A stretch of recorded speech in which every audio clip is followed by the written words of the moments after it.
Pesona Sekar Mentari. Sekar. Sekar. Seorang pria tanpa busana berbaring di kasur dengan dipan tempat tidur dari kayu jati, sedang menikmati goyangan pinggul wanita cantik dan seksi bernama Sekar yang berada di atasnya. Pria itu merupakan kepala desa Kuningan yang sejak lama mendambakan sentuhan wanita bunga desa tersebut. Goyangan tubuh Sekar membuat penyatuan mereka semakin panas dan hampir mencapai puncak.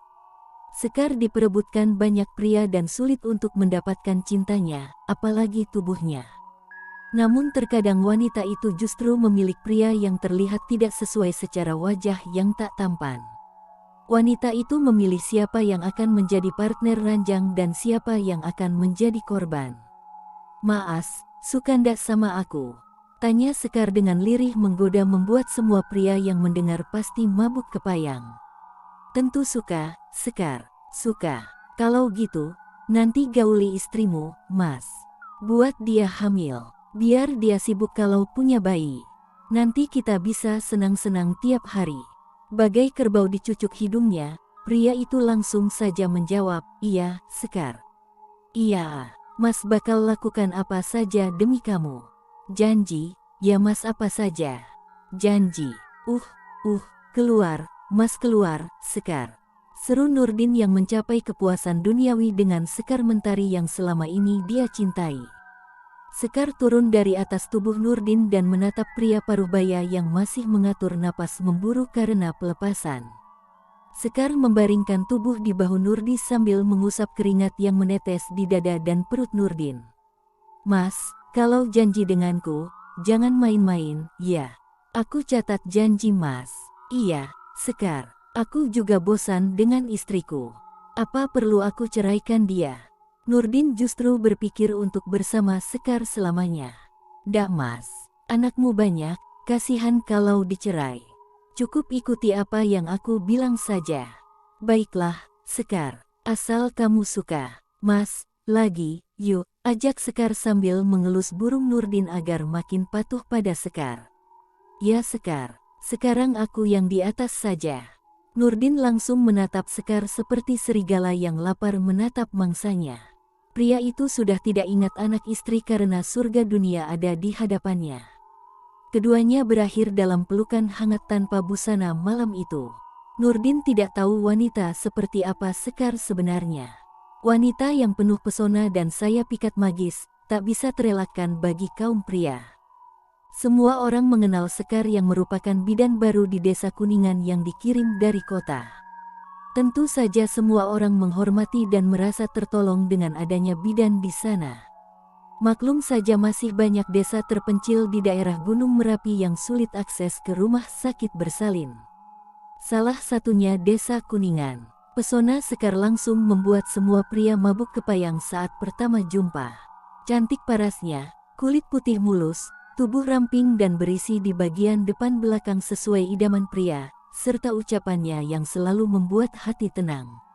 Sekar langsung jadi kembang desa dalam waktu singkat. Kali ini, Nurdin yang sudah masuk dalam pelukan Sekar tidak akan bisa menghindari pesona wanita berbalut aura mistis tersebut. Lupa istri dan anak setiap Nurdin melihat Sekar. Seperti malam ini, mereka bergumul di dalam rumah dinas yang digunakan Sekar praktik bidan pada siang hari. Nurdin tak peduli usianya sudah 40 tahun sedangkan Sekar terlihat usia 20 tahun. Nurdin hanya memikirkan burung dalam sarungnya saja yang haus akan goyangan wanita cantik seperti Sekar. Sekar bangkit dari dipan dan mengambil jarik untuk menutupi tubuhnya. Nurdin masih terlelap dalam kepuasan. Sekar pun bergumam dengan lantunan lagu mengerikan. "Yen aku dadi kembang sing paling apik, sampeyan bakal dadi lemah sing dak karepake. Sejatin manungsa kang kebak hawa nafsu mung bakal kebawa arus kadonya. Kulo sekna mati sampeyan, wong lanang, aja nganti sampeyan leno amarga aku bakal njupuk kabeh sing sampeyan duwe." Sekar pun masuk ke dalam kolam berisikan air dan bunga 7 rupa yang berada di belakang bangunan itu. Kolam yang hanya bisa dilihat dengan mata batin. Kolam yang tidak akan terlihat oleh mata manusia biasa. Sekar sudah melakukan ritual, berarti Nurdin dan keluarganya yang akan menerima musibah. Setelah menyelesaikan ritual, Sekar kembali ke kamar dan mengenakan pakaian lengkap sambil membangunkan Nurdin. Terlihat Nurdin tidur pulas karena kelelahan beberapa ronde main dengan Sekar. "Maas bangun." "Bangun, Mas Nurdin. Cepetan sana pulang sudah mau subuh. Nggak enak kalau ketahuan."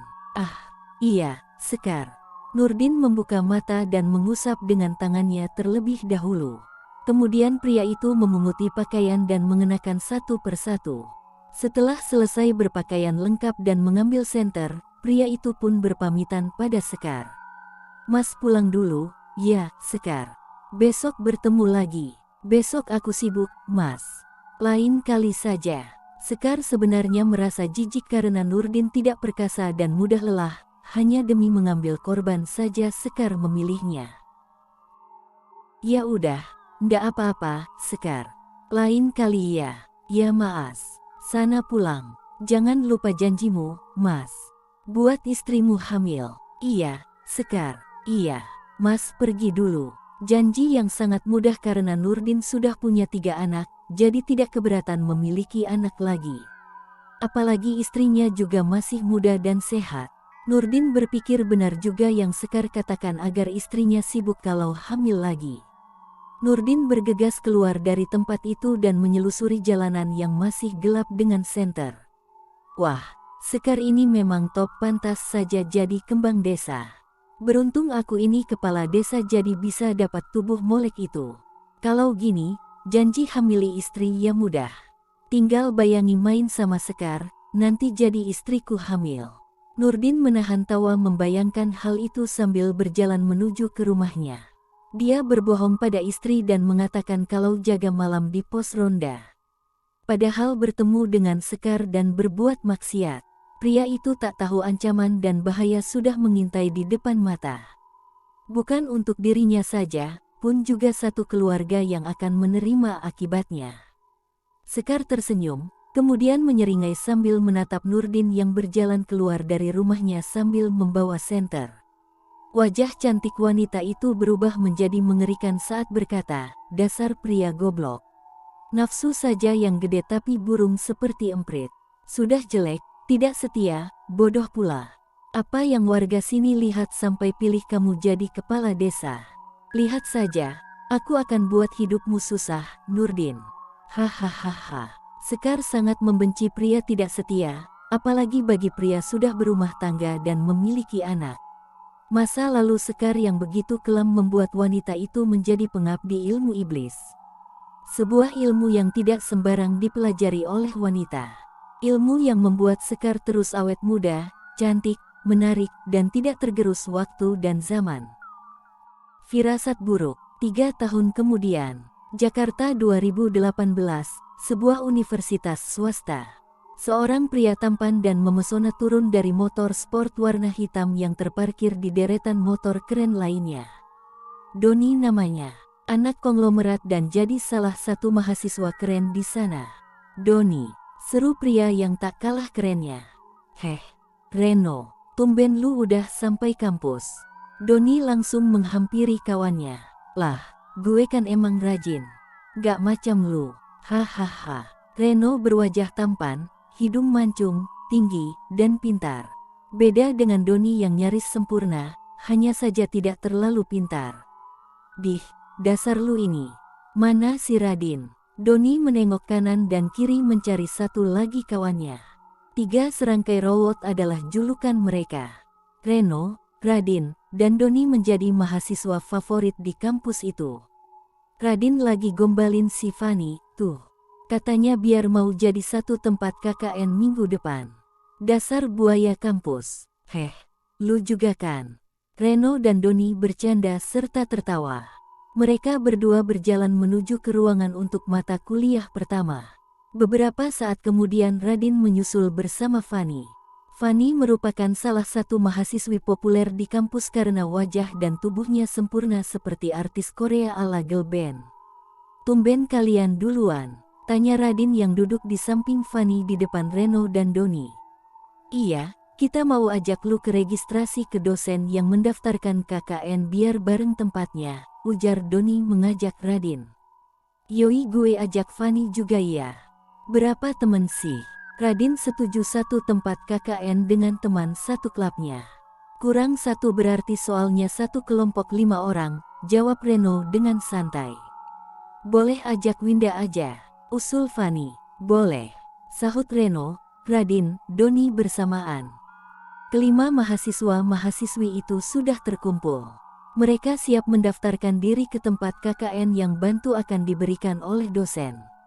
5 anak ibu kota itu berharap memiliki pengalaman menarik saat KKN. Pengalaman yang tidak terlupakan sepanjang hidup. 5 hari kemudian, Reno sudah mempersiapkan diri dan membawa barang-barang untuk menunggu travel yang akan datang. Tentu saja pria itu akan pergi bersama keempat temannya untuk menjalani KKN. Travel akan menjemput satu persatu sesuai dengan alamat yang tertera. Mulai dari menjemput Reno, Radin, Doni, Fani, dan terakhir Winda. Akhirnya travel itu terlalu pergi menuju ke daerah Jawa Tengah dekat dengan Gunung Merapi, tempat KKN kelompok itu selama 2 bulan. Mereka berangkat dengan antusias. Belum pernah mereka ke desa terpencil sebelumnya. Tunggu. Kalau di desa terpencil, berarti nggak ada jaringan internet dong. Fani baru sadar dengan keputusan ikut KKN di sebuah desa dekat kaki Gunung Merapi. Iyalah, ngapa baru sadar? Lagi pula cuma 2 bulan kok. Doni menjawab wanita manja itu dengan ketus. Jangan ketus napa sama Fani. Dia kan nggak pernah ke desa. Radin langsung membela wanita yang diincar selama ini. Udah, jangan ribut napa. Tidur aja macam si Winda itu. Perjalanan jauh. Reno menengahi pertengkaran teman-temannya agar berhenti karena perjalanan masih jauh menuju ke desa Kauman. Reno pun mengambil posisi nyaman untuk memejamkan mata. Lebih baik mengikuti Winda untuk tidur selama perjalanan. Winda merupakan mahasiswi yang cerdas dan berprestasi di universitas itu. Fani sengaja mengajak Winda agar tidak menjadi saingan yang berat saat KKN karena Winda tidak terlalu cantik, tubuhnya juga cukup berisi dengan menggunakan kacamata minus. Fani yakin kalau Winda bukan saingan untuknya. Winda ikut saja saat Fani mengajak karena belum tentu kelompok lain mau menerimanya bergabung. Winda terlalu pintar dan hal itu terkadang membuat mahasiswi lain menjadi kesal saat kerja kelompok bersama. Sebenarnya Winda tidak tidur melainkan pura-pura tidur dengan memejamkan mata dan mengenakan headphone. Saat Reno terlelap, dia mengalami mimpi yang aneh. Situasi dan kondisi yang belum pernah dilihat sebelumnya. Loh, gue di mana? Ucap Reno lirih bertanya pada diri sendiri. Mas Aji. Seorang wanita muda dan cantik mendekati Reno. Gue bukan Aji, gue Reno. Iya, kamu Mas Aji yang aku tunggu. Lah, gila ini cewek. Reno memalingkan wajahnya dan mencoba berjalan menjauh. Namun wanita tadi mencegah dan memegang tangan Reno.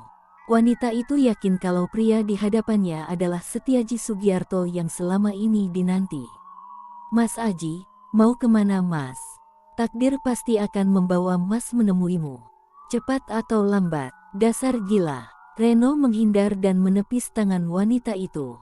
Meski cantik, seksi, dan muda, tapi Reno merasa aura kengerian terpancar dari wanita itu.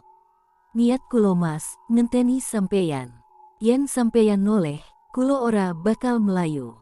Kulo tansah ngenteni sampeyan teka ing urip kulo kaya biyen. Suara lagu khas dengan musik gamelan Jawa itu membuat Reno merinding dan tiba-tiba terbangun. Bangun, makan malam dulu, tidur macam kebo aja lu. Doni mengguncangkan tubuh Reno dan membangunkan kawannya itu. Reno terkejut dan terbangun dengan keringat dingin menetes di sekujur tubuh takut. Satu kata yang menggambarkan kondisi Reno saat ini. Mimpi mengerikan macam apa itu? Padahal mereka dalam perjalanan menuju tempat KKN yang masih pelosok. Untung lu bangunin gue. Kenapa emang? Lainnya udah jalan, tuh ke restoran. Kita nyusul, ayo. Doni ajak Reno segera keluar dan masuk restoran karena semua sudah ke sana termasuk sopir travel. Gue mimpi aneh. Firasat buruk nih. Halah, zaman now masih aja percaya sama firasat buruk atau pertanda dari mimpi. Lu kebanyakan lihat YouTube atau film horor tuh. Doni tidak percaya dengan apa yang dikatakan oleh sahabatnya. Memang dalam kelompok, Doni dan Reno jauh lebih dekat daripada dengan Radin. Itu karena Radin suka menggombal pada para wanita dan Reno tidak begitu suka. Doni juga suka menggombal, tetapi tidak setiap hari. Don, ini gue serius. Rasanya nanti ada hal aneh terjadi di desa Kauman. Taruhan mau, kalau emang ada hal buruk terjadi, gue kasih lu motor kesayangan gue. Tapi kalau nggak ada, lu kasih gue mobil sport lu. Gimana, anjir? Cari kesempatan dalam kesempitan ini lu. Reno jadi kesal dengan Doni yang justru ketawa. Lah, suruh siapa percaya hal mistis. Dahlah nyesel gue cerita ama lu. Reno dan Doni masuk ke dalam restoran menyusul ketiga kawannya. Dari kejauhan seorang wanita cantik berkulit putih mulus menatap Reno dan bergumam, "Mas Aji, datanglah padaku. Aku akan memberikan untukmu yang terbaik." Wanita itu pun menghilang bersamaan lalu lalang kendaraan yang ramai di tepi jalan tol menuju ke Jawa Tengah.